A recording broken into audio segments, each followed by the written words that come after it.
Retour sur Matin Bonheur, mesdames et messieurs. Aujourd'hui, on vous invite dans un monde, dans un univers assez particulier. Oubliez Cendrillon, oubliez Blanche-Neige, oubliez les trois petits cochons, mais pensez à Boucliza Boto, à Béanzin, à Zoko Ogbeli, à tout ce qui fait notre africanité. C'est ça le rôle que jouent les professeurs de contes et de légendes. Et on a le bonheur de la voir dans un remake. Aujourd'hui, ce n'est pas Mensonge d'un soir, mais c'est Mensonge d'un matin. Bienvenue à Matin Bonheur. Professeur, bonjour.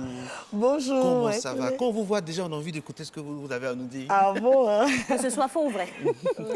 Vous êtes professeur de contes et légendes. Oui. Alors, c'est quoi votre univers? Et mon univers, c'est beaucoup plus les contes traditionnels africains. Je travaille beaucoup sur cet univers. Donc, avec vous, il n'y a pas fait de Blanche-Neige, Cendrillon? Non, je ne raconte pas Blanche-Neige parce que je ne suis pas mieux placée pour raconter Blanche-Neige qu'un Français. Voilà. Qu'est-ce que vous racontez, vous? Eh bien, je raconte des histoires, beaucoup de chasseurs, des histoires d'animaux, surtout quand je travaille avec les plus petits. Je raconte les histoires d'animaux, je raconte en tout cas tout ce qui est fait, mais soit je mets des personnages qui soient des animaux ou ce sont des personnes et puis je raconte avec. Et on va remonter le temps parce que c'est toujours comme ça que l'on commence une histoire. Il était une fois. Il était une fois, comment ça s'est passé pour que vous tombiez dans le conte? Waouh! Et moi, je commence par dire que le conte m'a choisi parce que je suis comédienne de formation. Et en 2006, j'ai côtoyé le conte, mais je n'étais pas encore la conteuse parce que j'ai fait Il était une fois, mais j'étais dans l'assistance. Et en 2006, on devait participer à Vacances Culture. Oui. Et la conteuse venait d'accoucher et elle ne pouvait pas se déplacer avec son bébé. Et le responsable, M. Amani Konan Pépin, il a demandé que je puisse la remplacer. Et quand nous sommes allés, on a eu le premier prix en compte. L'année qui a suivi, on l'a fait, deuxième année. Et après, j'ai stoppé, c'était juste pour les vacances. Mais c'est à partir de 2014 où j'ai vraiment rencontré le maître taxi-conteur. Et j'ai participé à un concours de contes régional. Et puis, quand j'ai remporté, et puis après, j'ai décidé de faire du conte mon métier. Professeur Kouadio, dites-nous, quels sont les prérequis, les bases, le bon conteur? Parce que le thème, c'est le conte comme moyen de transmission de valeurs sociales. Le bon conteur, comment on le reconnaît? La bonne conteuse aussi. Comment on reconnaît le bon conteur? Ça dépend, parce que ça dépend de comment tu arrives à faire voyager ton public. Tout à fait. Parce que nous, au niveau du conte, c'est beaucoup plus la fonction fatigue, le public, il est là. Il faudrait que ta manière de raconter, le public ne puisse pas s'ennuyer. Qu'il puisse faire ce voyage, c'est-à-dire même sans ouvrir les yeux pour te voir, mais à t'écouter, qu'il puisse être plongé dans ce monde que toi, tu lui présentes à travers les paroles. Justement, c'est un voyage à effectuer au travers des paroles du conteur ou des conteuses. Comment on se prépare face à un auditoire? Face à un auditoire, bon, c'est pratiquement la même chose. Hein. Quand on est dans les coulisses, on est un peu stressé. Et au niveau du conte, l'auditoire change. Parce qu'en fonction des histoires, quand le public il est là, il y a celui tu peux raconter une histoire et le public peut vraiment réagir. Comme tu peux raconter la même histoire un autre jour avec un autre public et puis il n'y a pas trop de réaction. Donc, on est toujours concentré, on se dit, bon, on prend du plaisir et tout. Et donc, quand c'est face à un auditoire, c'est que du plaisir que tu décides de partager. Florence, il y a des histoires comme ça qui nous viennent dans la tête. À Paris, dans une école primaire de Paris, un jour, je vais là-bas et je surprends une Ivoirienne, dont je ne vais pas citer le nom, et la salle était remplie avec des enfants qui ne sont pas de sa culture, mais qui écoutaient. Mais je me dis, mais là-bas, ils considèrent ça plus que chez nous ici? Non? Bon, là-bas, ils ont déjà cette culture-là de raconter l'histoire au soleil. Ouais. Alors que nous... bon, plus que nous, les Africains, au clair de lune? Non, au clair de lune, ça se faisait. Mais aujourd'hui, avec l'arrivée des nouvelles technologies, et nous-mêmes, voilà, c'est délaissé. Les parents aussi ils ne parlent pas d'abord même leur langue, ils n'envoient pas les enfants écouter des histoires, on ne va pas au village et tout. Donc, du coup, on commence vraiment à régresser. Mais ce qui est intéressant aussi, c'est que nous qui sommes dans le milieu, parce que moi, en dehors de l'enseignement, je suis conteuse professionnelle, nous, on essaie vraiment d'initier des choses déjà avec moi, mon fils. Je lui raconte des histoires, je l'emmène à lire des livres pour connaître des histoires. Donc, nous, en tant que conteurs, c'est notre travail de ramener cette nouvelle génération à cette pratique, à cet art ancestral-là qui enseigne beaucoup de valeurs. Justement, quelle est votre, on va dire, votre manière d'adapter le conte? Parce qu'on peut se baser sur des faits réels, soit des faits imaginaires. Est-ce que il vous arrive de créer, d'inventer des contes? Il arrive. Je ne dirais pas ça, monsieur. Je ne dirais pas ça. Abotis, beauté, Mathieu. On va dire ça. Il nous arrive, il faut dire que pour pouvoir raconter, il y a vraiment, moi, à mon niveau, il y a 3 étapes. Il y a déjà les contes traditionnels qu'on a écoutés, des contes qu'on a lus dans des livres que je raconte. Il y a des contes aussi, quand je lis dans les livres, je fais des adaptations. C'est-à-dire, là-bas, le chasseur, peut-être qu'il a un nom. Moi, je change son nom et puis à la fin, peut-être que pour montrer un peu l'ingratitude, peut-être qu'il a tué quelqu'un. Moi, je dis non, je ne parle pas de l'ingratitude. Là, je vais parler du pardon. Et comme ça, quand je vais raconter, c'est pour enseigner plus le pardon, pour dire que quelqu'un peut te faire du mal et puis tu peux lui pardonner. Mais également, j'invente des histoires. Donc, présentement, j'ai une petite histoire que je travaille avec les enfants. Waka Dandan, l'arbre magique. Donc, c'est une histoire qui a été écrite par moi-même. Allez-y, allez-y. Contez-nous Waka Dandan en Waka- exclusivité. Non, Waka Dandan, c'est pour le jeune public. Hein. Ah, d'accord. Genre, nous, on est vieux, quoi. Nous, nous sommes les enfants de nos parents aussi. Nous sommes jeunes aussi. Donc, vous êtes jeunes, non? Donc, Oui. Waka Dandan, On va Waka faire- Dandan, Waka Dandan, Waka Dandan, Waka Dandan, Waka Dandan. C'est l'arbre magique. Et les animaux ont décidé d'aller chercher l'arbre magique. Mais qu'est-ce qu'ils vont faire? C'est le premier, l'éléphant, le gros, qui décide d'aller chercher l'arbre. Et qu'est-ce qu'il fait? Il marche. Il marche. Il marche. Il connaît le nom de l'arbre. Et donc, quand il revient, il commence à chanter. Waka Dandan, Waka Dandan, Waka Dandan. Il fallait pas nous demander ça. Waka C'est bon, c'est bon, Dandan. c'est bon, On est payé par mois. Waka Dandan, Waka Dandan. On travaille pour l'État. Et nos enfants nous regardent actuellement. Nos enfants nous Waka regardent. Dandan, Waka- Nos époux aussi. Waka Dandan, Waka Non, c'est Dandan. bon, mais et l'histoire est terminée. Ah, l'histoire est Donc, quand on dit l'histoire est terminée, Zoku, c'est bon, l'histoire est terminée. Waka Dandan, c'est bon. Alors, donc, c'est comme ça. Au fait, c'est une émotion à transmettre. C'est des choses. Voilà, Voilà, quoi. c'est vraiment un grand moment de bonheur. Et puis quand tu vois les enfants et qui s'adonnent à ce jeu-là, c'est vraiment génial, quoi. Alors, vous avez parlé de différentes thématiques, hein, le pardon, mais vous développez quel thème encore, à part le pardon? Le pardon, la cohésion sociale, le vivre ensemble. Il y a aussi l'ingratitude, puis le bienfait et tout. Donc, c'est pratiquement tout ce qui nous entoure et puis on essaie d'en parler. Mais Florence, à la vérité, ce ne sont pas les enfants seulement qui ont besoin de compte, même les grands, avec Ben tout ce oui. qu'on voit dans le monde, avec ce qu'on voit au niveau politique, au niveau social, au niveau Économique. sportif, économique. Finalement, ceux qui ont vraiment besoin des valeurs, des implications des comptes, c'est les adultes. Oui, oui, je le sais. Mais là, on est en train de parler du conte que j'ai écrit. Mais Il y a des comptes engagés? Il y a des comptes engagés. Il y a des comptes engagés, ça dépend du public. Parce que pour un conteur, il faudrait qu'il y ait au moins dans son répertoire pour, des histoires pour chaque cible. Donc, moi, si on me met devant les enfants, je raconte devant les enfants. Si c'est devant les grands, je raconte devant les grands. Si c'est devant les autorités, je raconte. Et même les autorités a dit, quand je fais moi, je fais né yo, eux ils répondent yo. Même s'ils sont en veste, ils vont faire le yo. Voilà.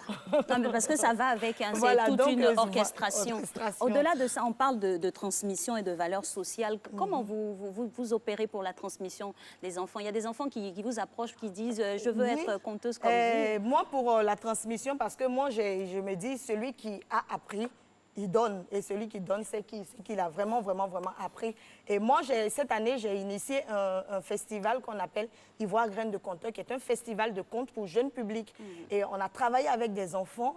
On est parti sur la base des livres. Et eux-mêmes, ils ont lu les histoires et ils ont commencé à se l'approprier. Et puis, on a travaillé ensemble et on a présenté un spectacle à l'Institut français. Et puis, ce sont ces enfants-là qui ont raconté. Et il y a des parents, le lendemain, qui ont appelé et qui disent « Ah, mon fils, il a suivi, il dit, lui aussi, il veut être des enfants conteurs. » Donc, du coup, on commence à ramener des gens. Et puis, même au niveau de l'école, il y a des étudiants parce qu'ils ont quand même un modèle. Et il y a des étudiants qui décident de faire aussi le clubs de contes. Voilà. Alors, votre pseudo, c'est Floppy Mendoza. Voilà. Floppy Mendoza. Et puis, vous avez une prestation sur le conte qui s'intitule Les Trois Émules. Émules. C'est ça? Oui. Ça parle de quoi? Les Trois Émules parlent de l'histoire de trois filles qui vivent ensemble, chacune avec ses qualités, ses défauts, mais qui, elles vont réussir à partager ce moment-là. Et tout ça, c'est bon. Allez-y, Voilà. les trois émules. Troisième Voilà, émule, les trois prestation. émules, non. Oui, on y Donc, va. je On y le mets va. dans mon- Mais avant, quand je dis Neyo, vous répondez Yo. Non, avec même pas le plaisir. feu. Avec une certaine énergie, je ne veux pas un Yo froid. D'accord. Neyo! Yo! Neyo! Yo! Neyo! Yo! Olitrelle la grande, Tika la petite et Maud dans la grosse sont trois filles qui vivent dans une parfaite harmonie, chacune avec ses qualités et ses défauts.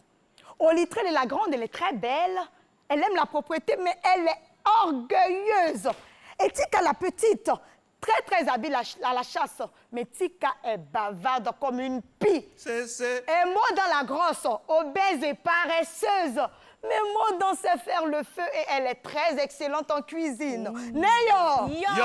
Un soir, comme à l'accoutumée, les trois filles décident de faire le feu pour le dîner. Et donc, Olitrelle la grande apporte la paille de raffia. Tika la petite, les fagots, et Maud dans la grosse, elle fait le feu. Et les filles ont mangé, elles ont dansé, elles ont chanté et elles sont allées dormir. Et le matin au réveil, elles aperçoivent à la place du feu un bel homme. Wouh! Et ce jeune homme-là s'adresse aux filles en ces termes. Je me nomme Cicéron et je veux épouser la mère de ce feu. Ah ah. À ce niveau, les choses deviennent intéressantes mais compliquées. C'est vrai que c'est moi dans la grosse qui a fait le feu, mais les fagots appartiennent à Tika la petite. Et si la flamme a pris vite et bien, c'est grâce à la paille de Olitrelle la grande. Et cette situation est l'occasion d'une discussion. C'est Olitrelle la grande qui engage les hostilités. Hé les filles, s'il y a quelqu'un à choisir ici, c'est moi. Je suis la plus belle. Et puis, le feu a pris grâce à ma paille. Et Tika la petite. Hé ma chérie, en matière d'amour, là, c'est pas la beauté extérieure qui compte, c'est la beauté intérieure. Yeah. Et moi dans la grosse, vous deux là, vous allez vous blesser pour quelqu'un qui ne vous est pas destiné. C'est moi qui ai fait le feu. Vous-même, vous êtes des fainéantes ici. Waouh! Cette parole de Maudin anime la discussion. La discussion se transforme en dispute. Et des disputes, on vient à une bagarre avec des armes typiquement féminines. Louche, cuillère, pilon. Et tout d'un coup, on entend un cri. Ah! Cicéron, le bel homme, il est atteint par une âme. Il s'écoule et meurt. La consternation est totale. Je savais que c'était elle qui allait dire femme, elle s'en a fait des garçons. Mais la consternation était totale. Les filles pleurent, elles pleurent. Olitrelle la grande ne peut pas accepter la mort de Cicéron. Elle court se jeter dans l'eau dans l'intention de se noyer. Tika la petite, elle prend la direction opposée. Elle projette de mettre fin à sa vie. Et Maud dans la grosse n'a fait aucun mouvement. Elle s'est assise auprès du corps et chasse toutes les mouches qui osent s'aventurer sur le corps. Olitrelle la grande, elle allait se noyer. Mais une fois à la mare, elle plonge dans l'eau. Lorsqu'elle relève la tête, elle est face à une immense gueule avec de petites présences blanches qui servent de crocs. C'est un crocodile. C'est vrai qu'elle allait pour bourrir, non? Mais ce n'est pas ce scénario qu'elle a prévu. Dans la tempête, elle renonce à sa noyade et prend la direction de la clairière. Tika la petite, elle a trouvé un arbre sur lequel elle peut se pendre. Et là, l'arbre se transforme en un génie qui lui demande ce qu'elle fait là. Elle explique son histoire. Et touchée par le récit tragique, le génie veut bien l'aider, mais à une seule condition, qu'aucune mouche n'ait touché le corps. Tika convainc le génie d'essayer. Et les deux prennent la direction de la clairière. Ils arrivent, fort heureusement.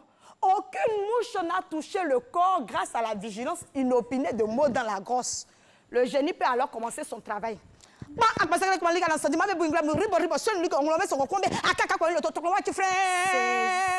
l'eau, vite de l'eau.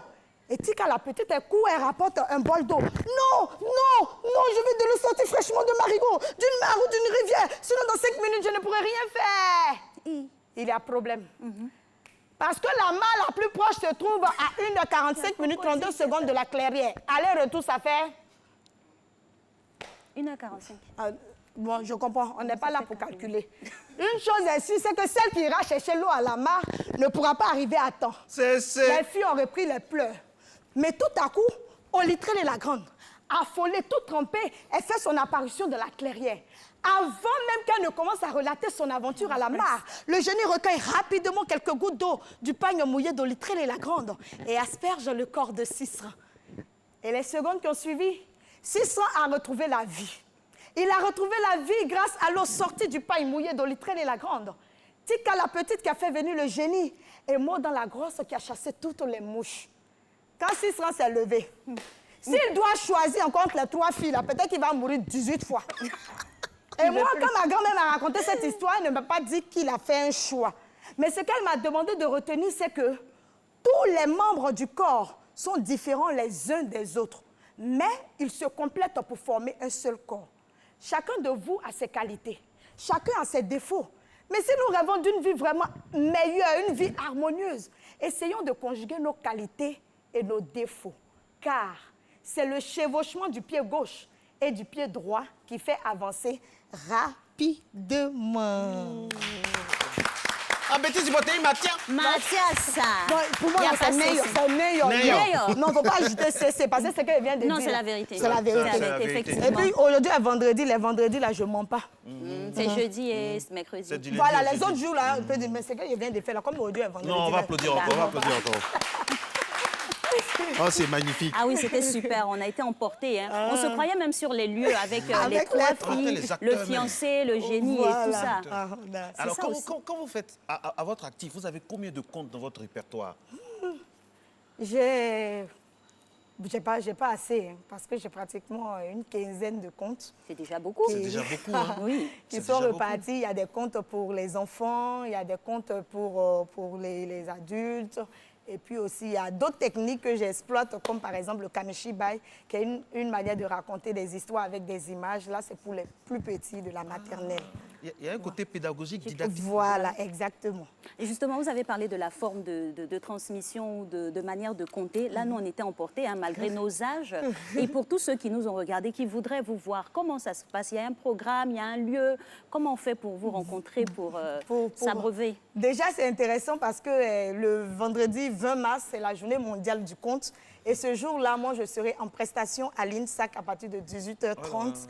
Et il y aura aussi un plateau jeunes conteurs que j'ai initié au niveau de l'INSAC pour les jeunes étudiants qui s'intéressent vraiment au conte. Ils auront un moment dans l'après-midi à présenter le spectacle. Et puis, il y aura aussi des enfants qu'on doit aller rencontrer, des enfants en situation de handicap, à qui aussi on doit offrir ce type de spectacle. Floppy Mendoza, dites-nous en 1 minute, pourquoi le monde en général et la Côte d'Ivoire en particulier a besoin de contes?